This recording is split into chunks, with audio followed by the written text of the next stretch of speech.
What's up, y'all? Welcome back to From the Ground Up. I have a super fun guest today, Dr. Allison Heffron, and I am so excited. She is a rehab-based chiropractor and an acupuncturist with 12 years of experience, and I've personally gotten to know her over the past couple years. And what I love about Allison is that she kind of lives in the space between like rehab and performance, like in her real life with her own body, but also with her own patients. She's been lifting for over 16 years. She's done sprint triathlons. She's competed in weightlifting and is currently training for her first bodybuilding competition. So crazy. So movement and performance are not abstract concepts for her as a person or as a clinician. And what I've come to know about Allison is that a big turning point in her work came in 2022 when she actually shattered her ankle during roller derby. That's just a crazy story. And she went from being the clinician only to also being the patient. And she had to navigate kind of that frustrating space between like really being like cleared and actually feeling ready and capable to get back in the gym or get back to sport again. And that experience really has shaped how she thinks about, like the body as a system, especially the role of the foot and the ankle, which we love, and how everything truly connects and is impacted from the ground up. And her approach overlaps so much with how I personally think about treating a system instead of just the symptom in front of me for my patients. And that's why I was really excited, Allison, to have you on the show, because I think my listeners are going to get a lot out of how you think, how you assess, how you treat, how you communicate with patients, and all of the above. And so I'm really excited just to have you and pick your brain and ask you all the things. And I'm excited to dive in. I'm excited. I'm excited to be here. Hey, it's going to be so fun. So my first question I wanted to dive into, you've been the athlete. You are the athlete. You are a clinician, you've been a patient. Can you take us back kind of to what originally pulled you into rehab-based care in the first place? Because also you're a chiropractor. I know rehab chiropractors exist, but I feel like the typical chiropractor I come across is not necessarily rehab-based, right? Yeah. So what originally pulled you into rehab-based care? And how did your own injury kind of reshape your purpose, your why behind how you treat? So going back, because I started chiro school in 2011. That's stupid to think about, but I was actually, I guess I was fortunate with the people I surrounded myself with. We were all very interested in diving deeper into the biomechanics. And at my chiro school, we had clubs that was we had Rehab to Perform club. We had something called motion palpation, which was learning how to palpate joints more dynamically and going into, because there was motion palpation beyond the club, there was actually seminars and certifications. And in those certifications, they always introduced, I'm not sure if your audience is familiar with DNS, but DNS, more into R2P with Craig Liebenson. And there were a bunch of others, and now it's a million years ago. I can't even remember. But basically, got a lot of introduction into those things to the point where my first certification after school was DNS. Oh, wow. Which was way beyond my understanding at the time. I do think that especially because of social media now, I think that young clinicians, they have such an advantage because they're getting introduced. I've seen some new chiropractors have an understanding of stuff that I didn't start to understand until maybe 5 years in. And they just, so that was a little side rant, but I mean, that's where I got into that stuff. And then I just dove deeper and deeper. And then weirdly, before my ankle injury, ironically, I was diving really hard into the foothole. Already? Yeah. Okay. Oh yeah. So I was diving into the foot for a couple years before can I curse on here or should Sure. I not? Before I really fucked up my ankle, I was really into learning about the foot and the ankle.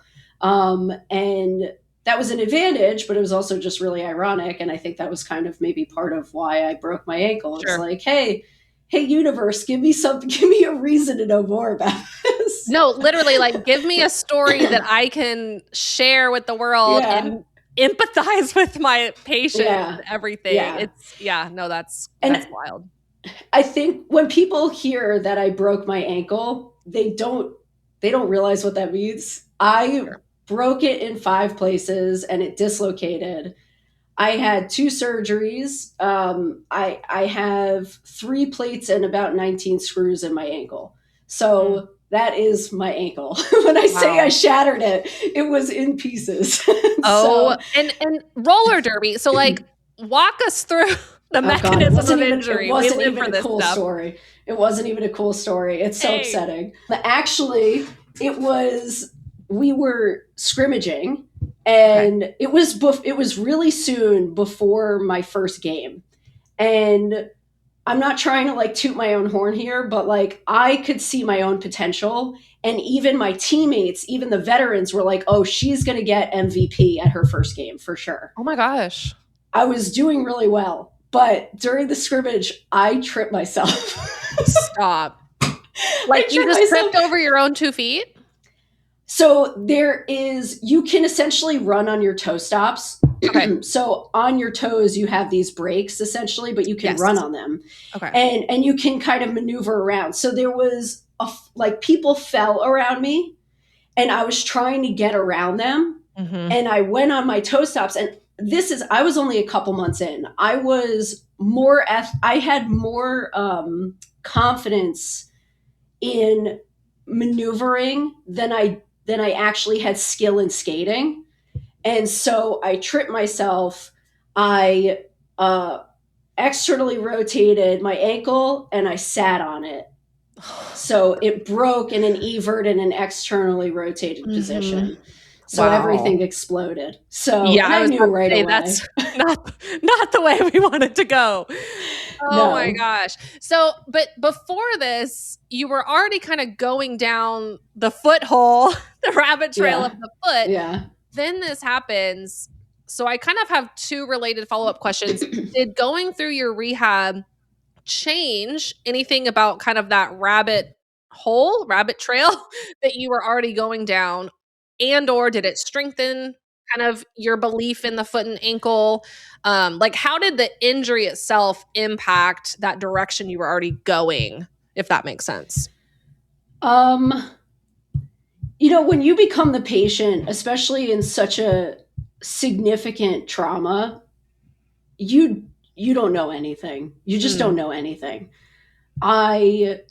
I was so delusional in thinking that I would be able to skate again in like 2 months. I was delusional. I was so delusional. You just don't know anything. Like I've never fractured anything like that. And I've never dislocated anything. I've never had something like this. So and school doesn't prep you for this. And, I had years of clinical experience under my belt, but like, again, when you have a trauma like that, you just don't know anything. And that was really hard for me. I think it's hard for anybody. I was actually talking to a client of mine last night, and I was asking her about her journey of working with me, and where she was before. And she was saying that the unknown was the hardest part for her. And I understand that. You just don't know what you don't know. Mm-hmm. And, but I will say, so initially, because surgery is really fucking expensive. Yeah. I went to an in-network PT, terrible decision. I am in cash-based practice. And I was like, let me try in-network. And it was a terrible choice. But I knew to leave when I started giving the PT exercises to give me. I was like, this isn't working. Immediately. So, so luckily, I had somebody who I was friendly with. He's a great PT. I started going to him. He was extremely helpful. He knew that I knew a lot about the foot and ankle. But honestly, I let ego leave and I just let myself be the patient because, again, I was in such a vulnerable position. I couldn't think clearly. When it's yourself, you can't think clearly. You can't Sure. think clinically. You think the worst. It's just, Yeah. so it was a humbling experience to be on the other side.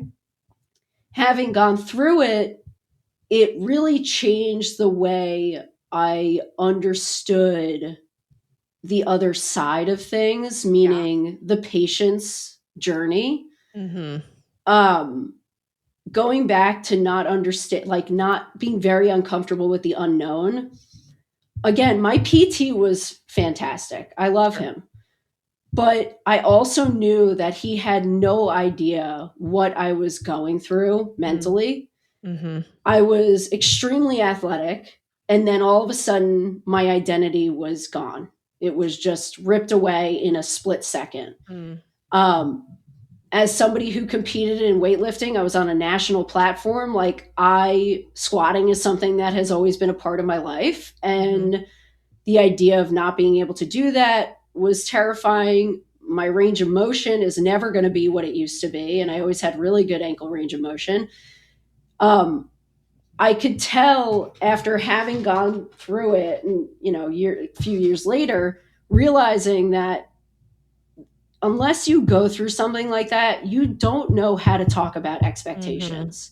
And you also don't know how to be very confident and honest when somebody says that they want to get out of pain. First of all, I will never guarantee that I can get somebody out of pain. But also, like, just an example, I have a client who she had torn her meniscus and she had surgery, and sorry, it was her ACL. She had surgery and she went to PT and she still doesn't have like full knee extension. And she was very attached to that. And I said to her, I was like, if you don't ever have full knee extension, what is that going to do to your life? Like, you're going to survive, and you can still be extremely active as long as we make everything else as strong as possible. So it's like, you become unattached to things that I think a lot of clinicians are very attached to. You become unattached, much more realistic and empathetic. That's such a strength. It makes me think of, because I know you don't treat the pelvic health population. So kind of a patient population or a patient type that I tend to see. I really, really like working with active women, like in their 30s to 50s, they cannot do what they want to do in the gym because of either they leak or they have hip or low back or SI joint pain, or they feel like their bladder is going to just bust through their vagina. Okay. Yeah. And so that's like my ideal patient population. Right. Now, I will say, it's like I have learned how to communicate with these women, but in the beginning, like years ago, I was mainly focused on like pelvic floor strength and how strong can we get the pelvic floor and how can we cue you to engage the pelvic floor. And I really, and that's because that's what we're taught, by the way, in all the pelvic health courses, right? And so really where I was struggling was this mindset piece for my patients of, which I was perpetuating, by the way. I was making them so focused on, is my pelvic floor strong enough? Am I squeezing it at the right time, letting it go at the right time? She's saying I have tension in the pelvic floor. Is that prohibiting me from doing X, Y, and Z? And like, I was perpetuating the problem by making them hyper focus on these things. Yes. So how have you learned to shift kind of your communication and help your patient's mindset around this? I heard a little bit of it like a second ago when you were like, what's the worst that will happen if you don't get full knee extension back, right? And you don't have to speak necessarily to pelvic health, but patients in general who are so hyper fixated, fearful of movement because of this big scary fear, right? How would you approach those things, or how can we help my listeners who maybe are struggling with some of that stuff kind of overcome that? I think it really comes down to asking questions. You know, even just asking like, why are you so fixated on this? And then they can give you, depending on their answer, it opens up to more questions. And there's always, I'm trying to think, because that patient with the knee was such a good example. Like she was somebody, when I first evaluated her, she was like, I don't know how to bend. I don't know how to walk. I don't know how to do anything. And I'm like, you sure about that? Like, why? And, she spent so much of her time on social media looking at and I mean, Connor Harris is great. She spent so much time looking at Connor Harris's stuff and trying to do it, and not where she was like, I don't sit right, I don't stand right. And I'm like, I really, a lot of it is hearing them out completely, asking them questions, and then also kind of essentially holding a mirror up to them, being like, do you really, is this really a big deal? Like, why is this such a problem? And also, like, you spending all this time worrying about your posture doesn't fucking fix your knee. I don't know what, like, it becomes desperate. And so having conversations, one thing that I strongly advise to a lot of my clients when it seems like a very, I'm sure a lot of them have a lot of biomechanical issues, but I know that I'm kind of jumping around here a lot, but this is how my brain works. But I love it. Like a very common conversation I have across the board with people is they see their problem as one compartmentalized part of their system. We all know logically that our system works as a system, right? It's not in compartments. So when we can start to appreciate that as clinicians, it allows us to look through different lenses and all of the lenses, because I'm sure a lot of young moms who have pelvic floor issues where their vaginas are going to burst out, they had babies. They're probably extremely stressed. They have, and most people, especially in America, we do not have stress management tools. Right. And so that is a conversation that I have with a lot of my patients. The nice thing is because I spend so much time on breathing exercises, it does allow breath work and mindfulness to be induced into their rehab, because they literally can't do anything else when they are doing a breathing exercise. And because I have like 8 cues for that breathing exercise, there's a lot to focus on. They can't think about, what is my kid eating for dinner? Like anything like that. Right. So it really is, I think, and that hasn't necessarily just come out of my ankle injury. I think that's just been me growing up as an adult, like becoming an adult and owning a business and recognizing how much my shit is in the way. I have to become more mindful. And then when you become more mindful, you want that for everybody. You just want everybody to have more peace. So it becomes a natural thing to introduce into your practice as well. Yeah. Did that answer your question? Yeah, it did. It did. Do you ever get it? And now I have a follow-up question. Do you ever get like pushback almost from patients, or how are you kind of like gauging how much you can be like, listen, do you like your bladder is not going to actually bust out? Like there's certain people, if I said that in that way, they would leave. Like they would be like, you're not listening to me, which like I understand. And so how are you kind of gauging how far you push the envelope of like, what are you really afraid of? What are you really afraid of? I think first of all, I feel like right off the bat, you and I are similar in that we are very transparent people. We're outspoken, but there is a gentleness that you need to have with patients. And I think it's just a matter of finding that balance. I don't really ever not say what I'm thinking. It's just a matter of first of all, building the relationship with that person is key. I luckily, I have very good relationships with all my patients. I have I have patients who say like 2 words to me. They're just very soft-spoken people, but I'll call them out on it. I don't care. And I think it's just, they know by my questioning. Maybe I preface ahead of time, like, listen, I'm going to ask you a difficult question. Yeah. This may be hard to answer. Or they tell me everything and I say, I totally understand. I understand why you think this way. I absolutely do.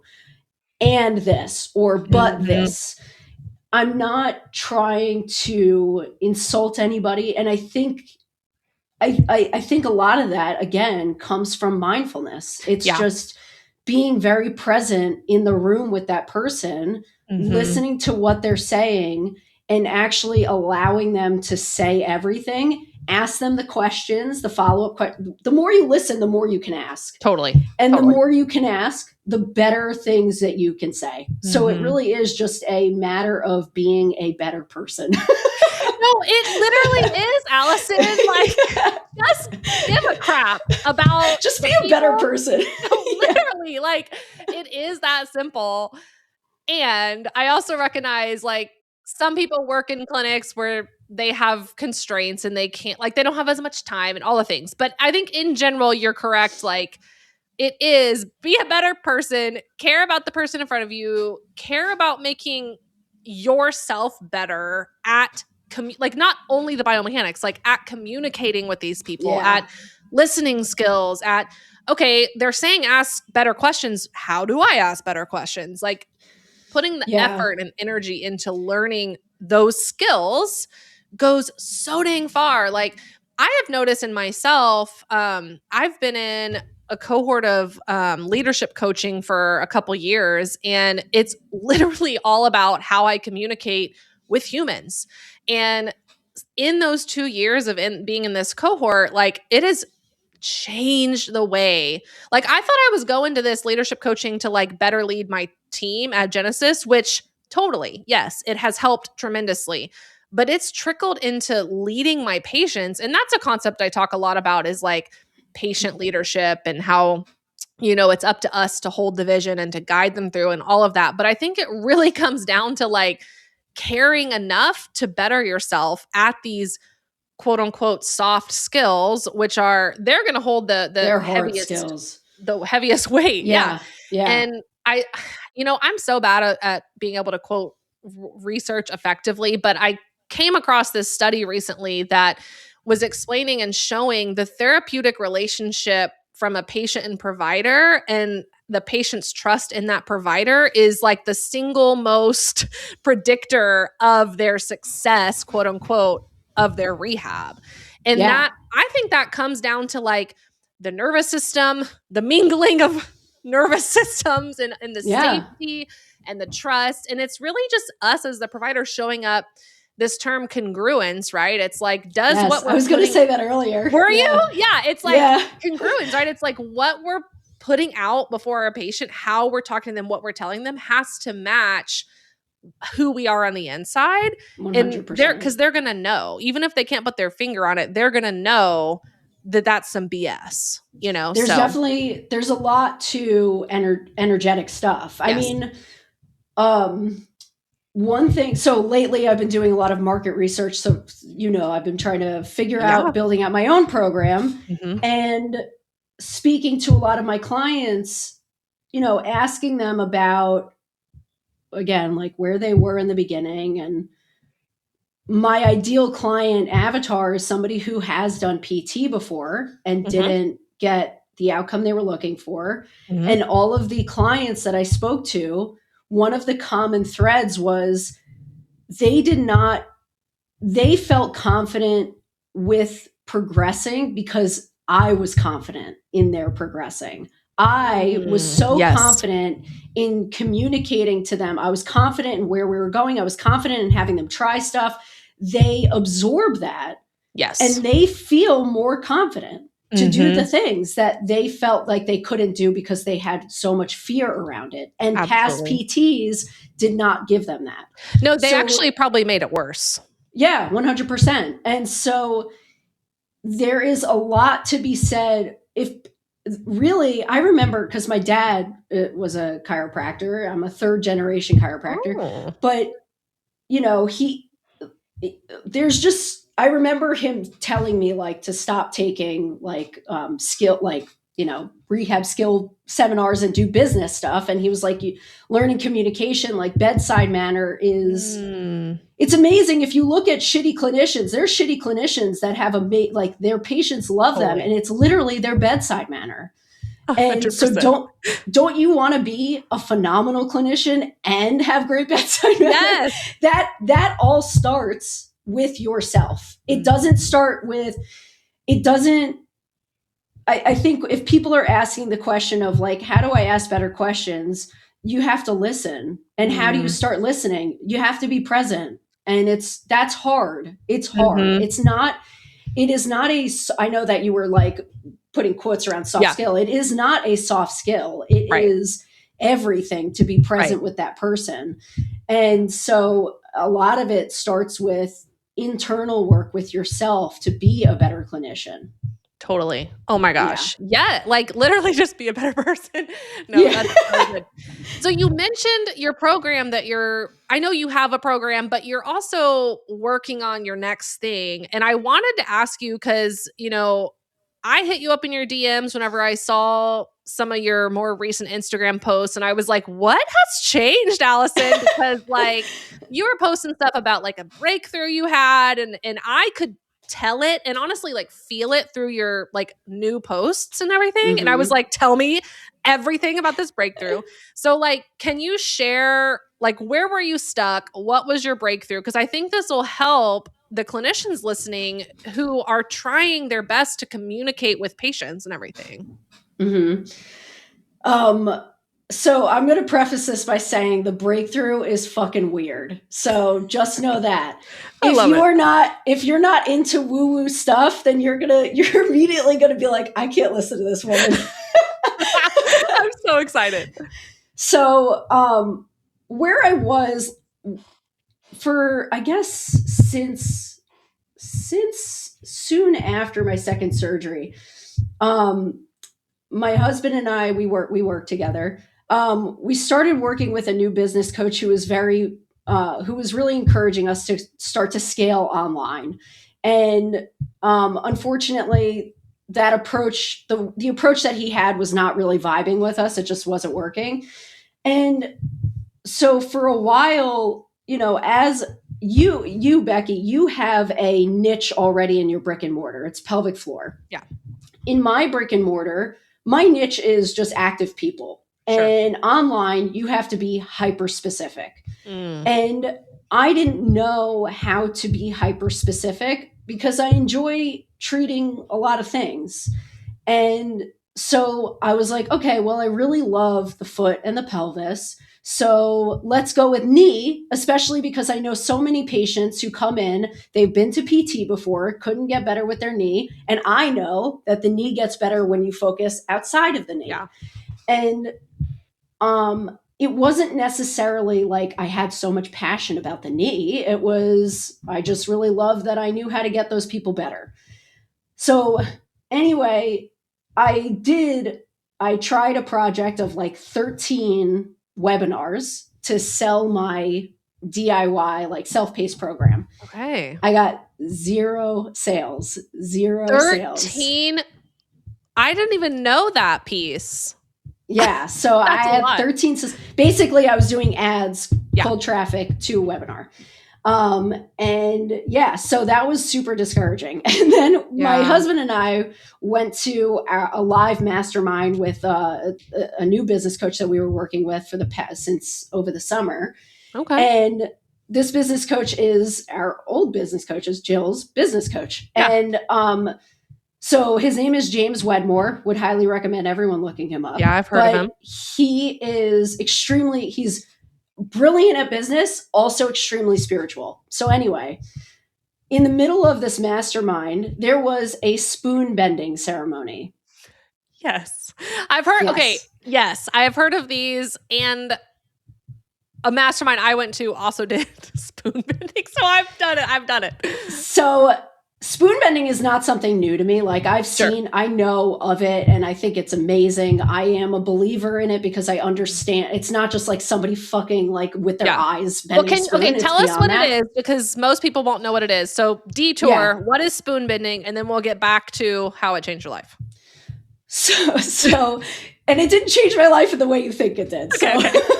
So spoon bending is very much like you get into like a meditative headspace and you do have your fingers on the spoon in a particular way and you have very gentle pressure. And as you're going through this like meditative thing, you are meant to be able to make insane shapes with the spoon. It's not just like you bend it in half.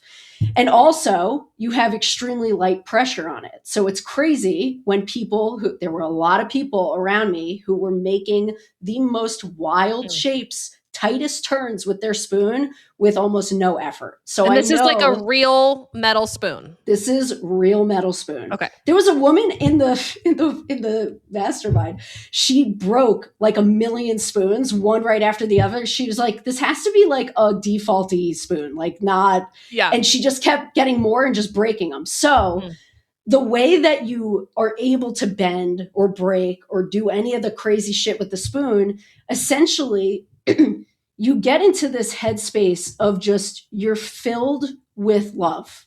You are just filled with a very positive energy. Okay. I am a very anxious person. It is very difficult for me to be present in my body.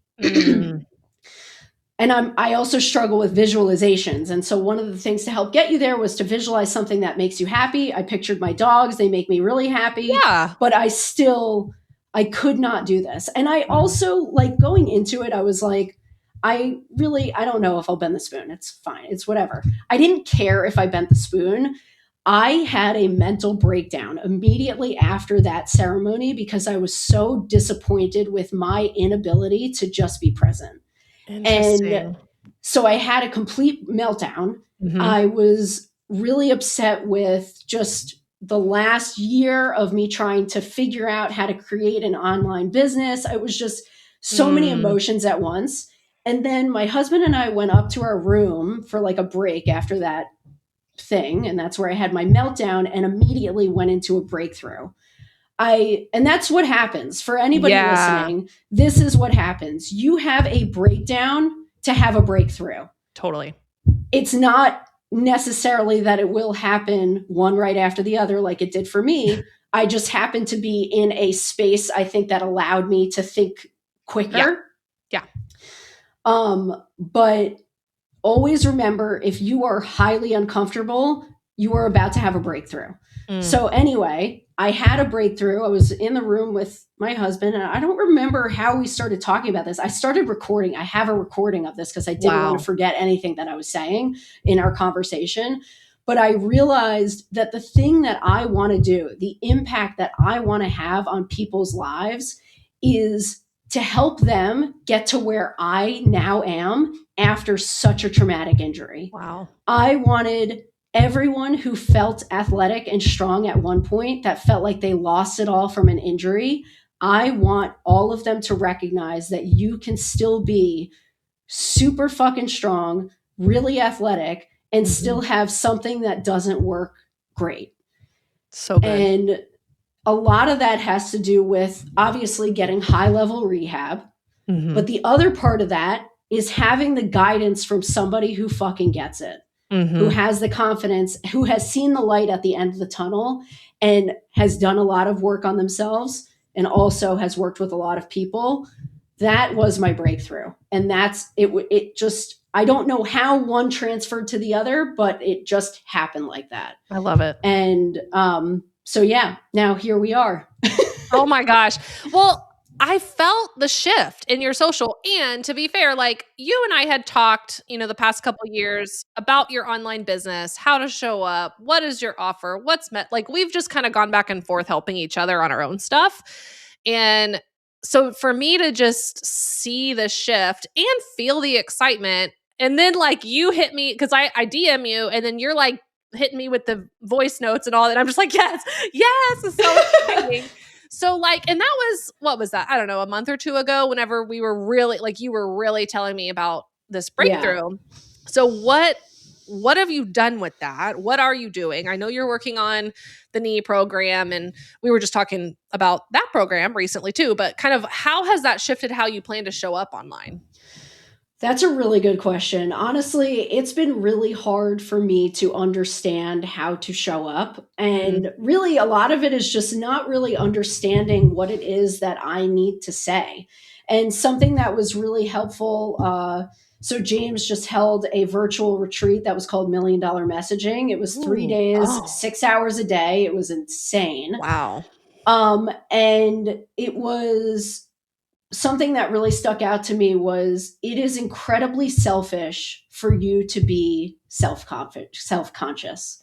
It is so Wow. selfish for you to not show up because you don't think that you have anything to say. Mm. You are withholding helping people who need you because you are more concerned with yourself than with them.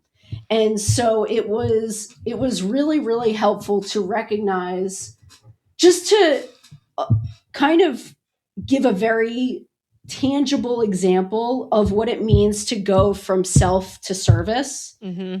And I'm still, it doesn't happen overnight. I'm still struggling with, like, I think because I get so concerned about how do I say the thing that I want to say, Mm.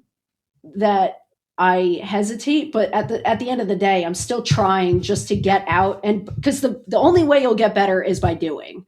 Sure. So the way that it's changed is, I mean, I've been much more consistent with showing up online.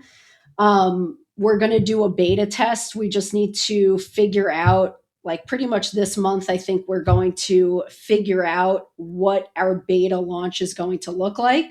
Love. But we are going to have a beta. So that means founding members are going to have at least a 50% discount going into whatever it is the thing that we're doing. It's likely going to be 6 to 8 weeks of a cohort. My idea right now is that I will have rehab playlists for, like, I don't want to give a million exercises. I want to make it very efficient for people. So if you have an upper body thing, you're going to do this, and lower body do this. And the common through line is like rib cage, pelvis, foot, no matter what. And then I think the like in-person stuff, which is, I mean, virtual, whatever, live component. That's what I'm looking for. The live component will likely be calls where we are giving essentially more guidance and confidence and the mindset stuff. Because my husband, he's a rehab chiropractor. For a while, he did functional medicine. And while doing that, he became a mindset health coach, or a health mindset coach. And so, and he also was on the road to pro hockey, had a career-ending injury. God. He understands it also. So it's like, we both get it. And if we can help people with the mindset, because that is, again, high-level rehab mixed with mindset will get you very far. That's the formula. Yeah. Yeah. Oh, that's so good. Well, I'm excited to just watch like your messaging and marketing play out, because I nerd out on messaging and marketing. Of course, yeah. So I can't wait to kind of just see what you come up with. But to me, if I might make a reflection, if that's okay. Yeah, absolutely. I feel like you are going to be talking to you. Yes. Like you are your ideal client for this program. And so that's kind of what I'm picking up on is like, you need to talk to you from 4 years ago. That's 3 years ago. Hard to remember. And also, it's hard to remember. I don't know if it's like mentally I've suppressed. I do try and talk to, like the depression that you have when you're dealing with this and everything. But again, I think it's like, it's really easy to fall into the clinical trap if I'm talking to myself. I know more than most people, that's true. For no other reason than this is my literal life. So it's like, I have to make it fourth grade. Very true. That's true. What do you feel like, here I am getting into like my coaching hat, but what do No, you go feel for it. like is like what's your big fear, or what's kind of the wall that is blocking you from just doing it? Because I'm hearing you be like, I haven't figured it out, like I gotta make sure the messaging is fourth grade level, or I'm hearing these Yeah, things, but to turn your own question back on you, what are you afraid of? I am. I know that I'm afraid of a lot of things. I Okay. know that I am afraid of, people who I admire seeing it and saying that I'm, Interesting. wrong or stupid or whatever. And I also know that that's not real. Like, I Sure. am able to become grounded when I am thinking these thoughts, Mhm. to Mhm. be like, there's no evidence around me that this is what will happen. Sure. Um, to be completely honest, I don't know.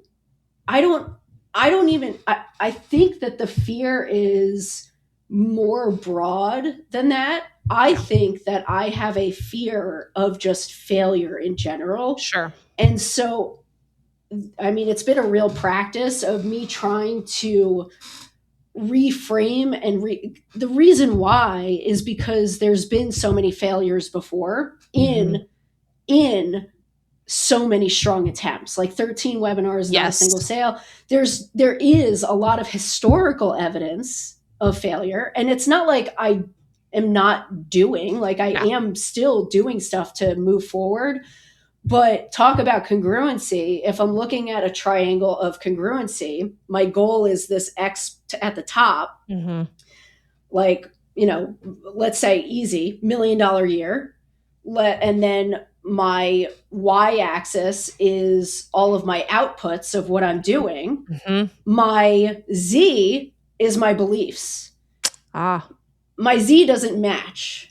So there is a complete lack of congruency when we're talking about my goals. Sure. And I'm very aware of Mhm. it.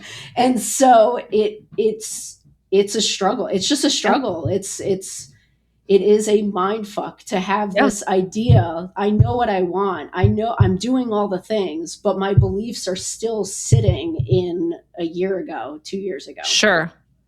Gosh, but that's so Yeah. real. Like that, I guarantee you people listening are like, same. And I know that because I've experienced it. They ask me, like I have coaching clients, right? It's like this is a thing that is very Yeah. common. And I would say it is common, like in person brick and mortar, but I'm seeing it show up a lot in like these kind of online programs where, and I wonder if it's tied to like you pour so much into this thing that suddenly it's open, available, and it might just flop and have zero sales, right? Versus like a brick and mortar is just kind of like open for the rest of time, I guess, unless you Yeah. close it.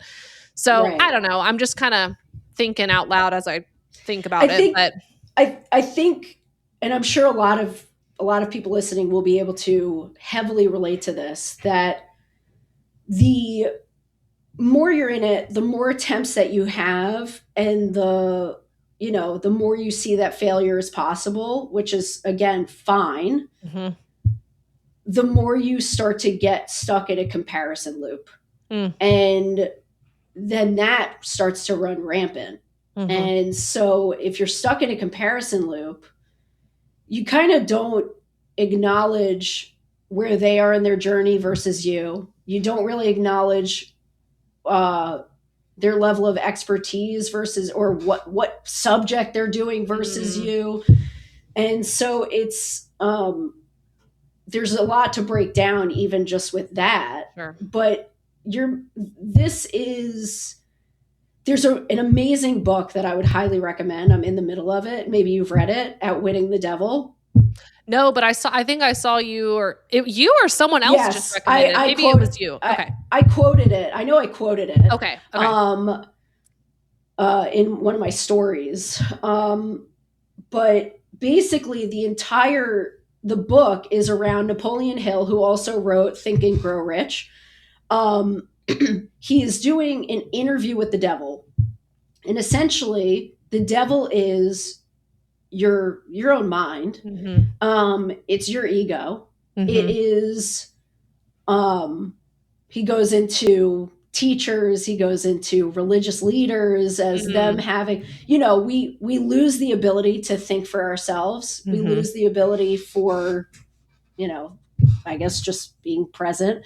Yeah. And your ego, there's two things. It's like your ego is the devil, but it's also a protector of you. All it's trying to do is protect you and keep you safe. But unfortunately, that keeps you in a box. For sure.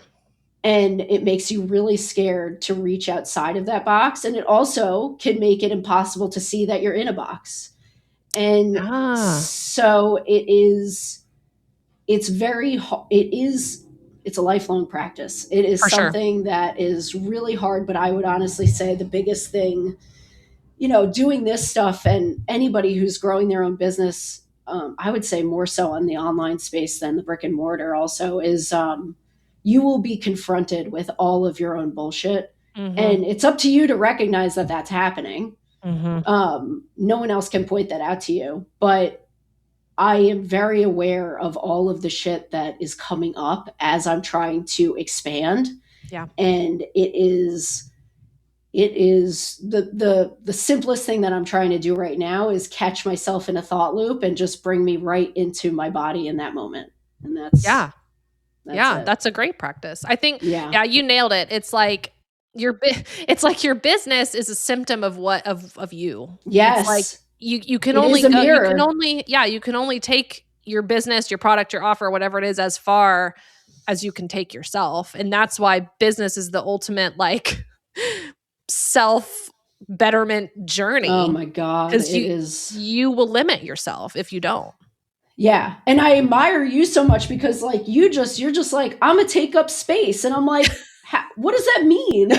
I feel like I take up space, but I don't think I do at the same time. Well, to be fair, I'm also 6 feet tall. So listen, I am bulking. Okay. You are. I see it. No, I love it. Yeah. So this was there are so many nuggets in this. Thank you so much for just being like open and honest and willing to share your story and your struggles. And because I guarantee you people listening have maybe they didn't all break their ankle and have surgery and they're struggling to launch an online program, but it's like someone is going to take something from this and it's going to be maybe a small, but maybe a huge step for them in that kind of self betterment journey of becoming a better person. Like you said it so simply, but it's so true. Like be a better person and everything will be better. Like that's just simple truth. Like I'm like, is it really that simple? Wow. But it's not actually simple, but sure. On paper. Yeah. I mean, it is. And most people don't want to do it. No, because it's hard and you have to confront your own self and your past and all the things. And so I think this was so fun. Thank you. Again, thank you so much. We will link all of your things in the show notes, but make sure for sure that you are following her on Instagram. Her Instagram is Dr. Allison Heffron. And again, we will link it, but definitely follow her. She has her knee program that is available online currently if you happen to be struggling with knee problems and you want a resilient knee, because you know this, and she said this, we cannot treat ourselves. So I would highly recommend her as your, rehab professional, if you will, because I know her and I trust her and I've seen her stuff and she does a lot with the foot. So we love it. We love it. So yeah, definitely check her out. If you guys got anything worthwhile, helpful that you are going to take and implement, I personally would love it if you would share your takeaway, either DM us or share it to your stories and talk about what you took away from this. Send this episode to another clinician, because sharing is caring, but this is really how we change the game, right? This is how we get the word out of how we're going to do things differently and leave this rehab field better than it is, because it's crap right now, to be frank. Yeah. And so Yes, it is. That's my ask, is that you'll just share this episode in whatever that looks like for you. Text it to someone, share it to your stories, tag us. That's my ask for this episode. So thank you, Allison. This was amazing. I'm so glad you were willing to come on. Of course. Thank you for having me. Yeah. All right, y'all, have a good rest of your day, and let's change the game.